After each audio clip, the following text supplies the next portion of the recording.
ಇವತ್ತು ತುಂಬ ರುಚಿಕರವಾದಂಥ ಹಾಗೆ ಕ್ರಿಸ್ಪಿಯಾಗಿರೋಂಥ ಬೇಬಿಕಾರ್ನ್ ಸ್ಟಿಕ್ಸ್ ಮಾಡೋದು ಹೇಗೆ ಅಂತ ನೋಡೋಣ. ಅದಕ್ಕೆ ಮುಂಚೆ ನೀವಿನ್ನೂ ನಮ್ಮ ಚಾನಲ್ನ ಸಬ್ಸ್ಕ್ರೈಬ್ ಮಾಡ್ಕೊಂಡಿಲ್ಲ ಅಂದರೆ ಖಂಡಿತ ಸಬ್ಸ್ಕ್ರೈಬ್ ಮಾಡ್ಕೊಳ್ಳಿ. ಹಾಗೆ ಈ ವಿಡಿಯೋ ಇಷ್ಟ ಆದರೆ ಖಂಡಿತ ಪ್ಲೀಸ್ ಲೈಕ್ ಮಾಡಿ. ಈಗ ಬೇಬಿಕಾರ್ನ್ ಸ್ಟಿಕ್ಸ್ ಮಾಡೋದಕ್ಕೆ ನಾನು ಇಲ್ಲೊಂದು 6 ಬೇಬಿಕಾರ್ನ್ ತೊಗೊಂಡಿದ್ದೀನಿ.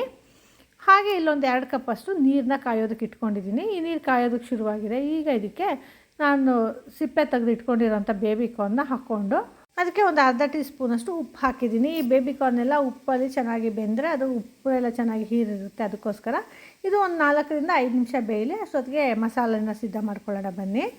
ಇಲ್ಲಿ ಮಸಾಲೆಗೆ ನಾನಿಲ್ಲಿ 2 ಟೇಬಲ್ ಸ್ಪೂನಷ್ಟು ಮೈದಾ ಹಿಟ್ಟು ಹಾಕ್ಕೊಂಡಿದ್ದೀನಿ. ಹಾಗೆ 2 ಟೇಬಲ್ ಸ್ಪೂನಷ್ಟು ಕಾರ್ನ್ ಫ್ಲೋರ್ ಹಾಕ್ಕೊಂಡಿದ್ದೀನಿ. ಮತ್ತು ರುಚಿಗೆ ತಕ್ಕಷ್ಟು ಉಪ್ಪು ಹಾಕ್ಕೊಂಡಿದ್ದೀನಿ. ಇಲ್ಲೊಂದು 1/4 ಟೀ ಸ್ಪೂನಷ್ಟು ಉಪ್ಪು ಹಾಕ್ಕೊಂಡಿದ್ದೀನಿ. ಯಾಕಂದರೆ ಬೇಬಿಕಾರ್ನ್ ಬೇಯೋದಕ್ಕೆ ಕೂಡ ಉಪ್ಪು ಹಾಕ್ಕೊಂಡಿದ್ದೀವಲ್ಲ, ಅದಕ್ಕೆ ಒಂದು 1/4 ಟೀ ಸ್ಪೂನಷ್ಟು ಅರಿಶಿನ, ಅರ್ಧ ಟೀ ಸ್ಪೂನಷ್ಟು ಅಚ್ಕಾರದ ಪುಡಿ, ಒಂದು 1/4 ಟೀ ಸ್ಪೂನಷ್ಟು ಗರಂ ಮಸಾಲೆ, ಹಾಗೆ ಒಂದು ಅರ್ಧ ಟೀ ಸ್ಪೂನಷ್ಟು ಜಿಂಜರ್ ಗಾರ್ಲಿಕ್ ಪೇಸ್ಟ್ ಹಾಕ್ಕೊಂಡಿದ್ದೀನಿ. ಇಲ್ಲಿ ಸ್ಪೈಸಿಯಾಗಿರಲಿ ಅನ್ನೋರು ಇನ್ನು ಸ್ವಲ್ಪ ಚಿಲ್ಲಿ ಪೌಡರ್ನ, ಗರಂ ಮಸಾಲೆನ ಸ್ವಲ್ಪ ಜಾಸ್ತಿಯಾಗಿ ಹಾಕ್ಕೋಬೋದು, ಅಥವಾ ಸ್ವಲ್ಪ ಪೆಪ್ಪರ್ ಪೌಡರ್ನ ಕೂಡ ಸೇರಿಸ್ಕೋಬೋದು. ಈಗ ಈ ಎಲ್ಲ ಮಸಾಲೆಗಳನ್ನ ಎಷ್ಟು ಅಳತೆ ಬೇಕೋ ಅಷ್ಟು ನೀರು ಹಾಕ್ಕೊಂಡು ಕಲಿಸ್ಕೋಬೇಕು. ಇದು ಕನ್ಸಿಸ್ಟೆನ್ಸಿ ಈ ಬಜ್ಜಿ ಹಿಟ್ಟೆಲ್ಲ ಕಲಿಸ್ಕೊತೀವಲ್ಲ ಆ ಕನ್ಸಿಸ್ಟೆನ್ಸಿ ಇರಬೇಕು ಈ ಬ್ಯಾಟರು. ನೋಡಿ ಇಲ್ಲಿ ಸ್ವಲ್ಪ ತಿಕ್ಕಾಗಿದೆ ಅನ್ನಿಸ್ತಾ ಇದೆ. ಹಾಗಾಗಿ ನಾನು ಇನ್ನೊಂದು 2 ಸ್ಪೂನಷ್ಟು ನೀರು ಹಾಕ್ಕೊಂಡಿದ್ದೀನಿ ಅಷ್ಟೇ. ಇದನ್ನು ತುಂಬ ತೆಳು ಮಾಡ್ಕೋಬಾರ್ದು, ಸ್ವಲ್ಪ ಗಟ್ಟಿಯಾಗೇ ಇರಬೇಕು. ಯಾಕಂದರೆ ಬೇಬಿಕಾರ್ನ್ನ ನಾವು ಇದರೊಳಗಡೆ ಅದ್ದಾಗ ಅದು ಚೆನ್ನಾಗಿ ಕೋಟ್ ಆಗಬೇಕಲ್ವ ಅದ್ರ ಮೇಲೆ. ಅದಕ್ಕೋಸ್ಕರ ನೋಡಿ ಇಲ್ಲಿ ಗಟ್ಟಿಯಾಗಿ ಈ ಕನ್ಸಿಸ್ಟೆನ್ಸಿಲಿ ಕಲಿಸ್ಕೊಂಡಿದ್ದೀನಿ. ಸಾಮಾನ್ಯವಾಗಿ ಬೇಬಿಕಾರ್ನ್ ಸ್ಟಿಕ್ಸ್ನ ಮದುವೆ ಮನೆಗಳಲ್ಲಿ ಊಟದ ಜೊತೆ ಸರ್ವ್ ಮಾಡ್ತಾರೆ, ಅಥವಾ ಕೆಲವೊಮ್ಮೆ ವೆಲ್ಕಮ್ ಸ್ನ್ಯಾಕ್ಸ್ ಆಗಿ ಕೂಡ ಕೊಡ್ತಾರೆ. ನೋಡಿ ಇದು ಈ ಬ್ಯಾಟರ್ ಕರೆಕ್ಟಾಗಿದೆ ಕನ್ಸಿಸ್ಟೆನ್ಸಿ. ಈಗ ಇದನ್ನು ಪಕ್ಕಕ್ಕಿಟ್ಟು ಈ ಬೇಬಿಕಾರ್ನ್ನ ಬೇಯಕ್ಕೆ ಇಟ್ಟಿದ್ವಲ್ಲ ಅದನ್ನು ನೋಡೋಣ ಬನ್ನಿ. ನೋಡಿ ಇದು 4 ನಿಮಿಷ ಆಗಿದೆ. ಈ ಬೇಬಿಕಾರ್ನ್ ಚೆನ್ನಾಗಿ ಸಾಫ್ಟ್ ಆಗಿದೆ, ಹಾಗೆ ಉಪ್ಪು ಕೂಡ ಹೀರಿದೆ. ಈಗ ಈ ಬೇಬಿಕಾರ್ನ್ನ ತಕ್ಕೊಂಡು ಈಗಾಗಲೇ ಬ್ಯಾಟರ್ನ ಸಿದ್ಧ ಮಾಡ್ಕೊಂಡಿದ್ದೀವಲ್ಲ ಆ ಬ್ಯಾಟರ್ ಒಳಗಡೆ ಹಾಕ್ಕೊತಾ ಇದ್ದೀನಿ. ಈಗ ಈ ಬೇಬಿಕಾರ್ನ್ನ ಒಂದೊಂದೇ ಈ ಬ್ಯಾಟರ್ ಒಳಗಡೆ ಚೆನ್ನಾಗಿ ಅದ್ಕೊಂಡು ಅದು ಚೆನ್ನಾಗಿ ಕೋಟ್ ಆಗಬೇಕು ಆ ಹಿಟ್ಟೆಲ್ಲ.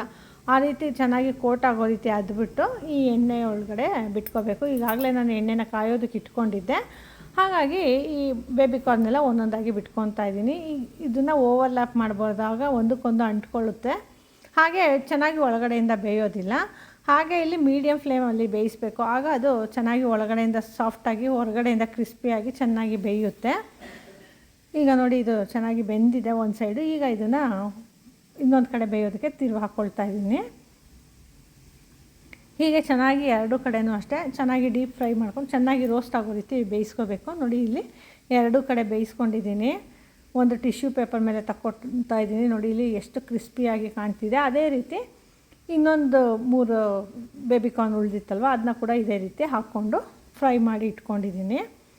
ಈ ಎಲ್ಲ ಬೇಬಿಕಾರ್ನು ಫ್ರೈ ಮಾಡ್ಕೊಂಡಿದ್ದಾಗಿದೆ. ಈ ರೀತಿ ಟಿಶ್ಯೂ ಮೇಲೆ ಹಾಕ್ಕೊಳ್ಳೋದ್ರಿಂದ ಎಕ್ಸ್ಟ್ರಾ ಆಯಿಲೆಲ್ಲ ಹೊಟ್ಟೋಗುತ್ತೆ. ಈಗ ನೋಡಿ ಇದನ್ನು ನಾನು ಒಂದು ಬೇಬಿಕಾರ್ನ್ದು ಸ್ಟಿಕ್ನ ತೆಗೆದು ತೋರಿಸ್ತಾ ಇದ್ದೀನಿ. ನೋಡಿ ಇಲ್ಲಿ ನೋಡೋದಕ್ಕೂ ಕೂಡ ಅಷ್ಟೇ ಎಷ್ಟು ಕ್ರಿಸ್ಪಿಯಾಗಿದೆ. ಈಗ ಒಂದು ಫೋರ್ಕಿಂದ ನೋಡಿ ಇಲ್ಲಿ ಎಷ್ಟು ಕ್ರಿಸ್ಪಿಯಾಗಿದೆ. ಈ ರೀತಿ ಮಾಡಿದ್ರೆ ಟೇಸ್ಟ್ ಕೂಡ ಅಷ್ಟೇ ತುಂಬಾ ಚೆನ್ನಾಗಿರುತ್ತೆ. ಈ ರೆಸಿಪಿ ನಿಮಗೆ ಇಷ್ಟ ಆಯಿತಾ? ಹಾಗಿದ್ರೆ ನೀವು ಖಂಡಿತ ಟ್ರೈ ಮಾಡಿ, ಹೇಗೆ ಬಂತು ಅಂತ ನಮಗೆ ಫೀಡ್ಬ್ಯಾಕ್ ಕೊಡಿ. ಹಾಗೆ ಇಂಥ ಇನ್ನೂ ಹೆಚ್ಚು ವೀಡಿಯೋಸ್ಗಳಿಗಾಗಿ ನಮ್ಮ ಪೂಯಾಸ್ ಕಿಚನ್ನ ಲೈಕ್ ಮಾಡಿ, ಶೇರ್ ಮಾಡಿ, ಹಾಗೆ ಸಬ್ಸ್ಕ್ರೈಬ್ ಮಾಡಿ.